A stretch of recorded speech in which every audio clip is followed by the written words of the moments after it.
il est au cœur de l'actualité.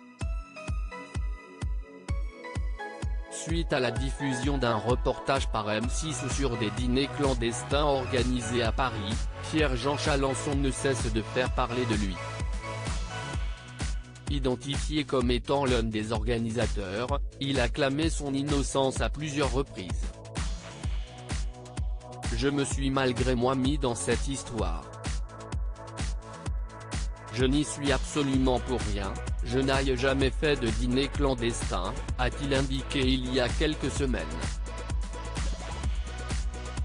Des explications qui ne sont pas passées inaperçues et il est rapidement devenu la cible de nombreuses critiques. Sur son compte Twitter ce lundi 19 avril, il a souhaité sortir du silence et se défendre à nouveau suite aux attaques de Sophie Davant, comme dirait ma grand-mère. Les conseilleurs ne sont pas les payeurs. Dit-il d'abord avant d'ajouter, j'adore Sophie si est une bonne copine, mais franchement, j'observe que quand je suis parti d'affaires conclues, personne n'a bronché. Alors rien à ajouter. Bonjour l'esprit d'équipe, à part Julien, note de la rédaction, Julien Cohen. Des propos qui laissent penser que Pierre-Jean Chalancon a gardé une certaine rancœur depuis qu'il a été écarté de l'émission Affaires conclues. Mais que s'est-il passé? Si Pierre-Jean Chalancon s'est exprimé sur son compte Twitter, c'est car il est vivement critiqué, notamment par des amis.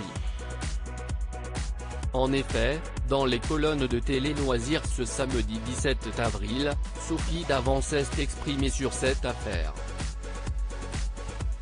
Celle qui a longtemps travaillé avec lui dans l'émission Affaires conclues n'a pas mâché ses mots et a affirmé qu'il ne restait pas toujours en place. On ne peut pas faire et dire n'importe quoi. Il ne m'a jamais écouté. C'est aussi simple que ça. Il n'est fait qu'à sa tête, affirme-t-elle d'abord. Bien décidée à être transparente, elle indique ensuite, je trouve que c'est dommage. C'est du gâchis. C'est quelqu'un qui aurait pu tellement apporter par ses connaissances et sa folie s'il avait su se gérer.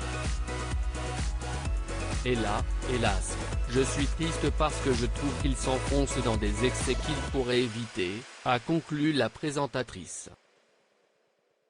Pierre-Jean Chalancon, entendu par les enquêteurs pour rappel, Pierre-Jean Chalancon aurait organisé des dîners clandestins avec l'aide du chef Christophe Leroy.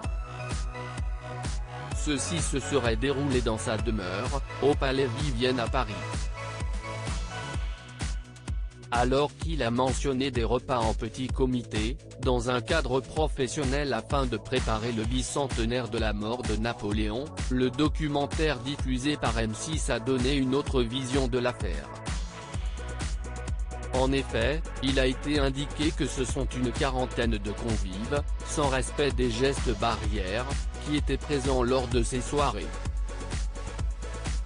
Une enquête a alors été ouverte et le collectionneur a été interrogé et placé en garde à vue le 9 avril dernier, pour des faits de mise en danger de la vie d'autrui et soupçon de travail dissimulé.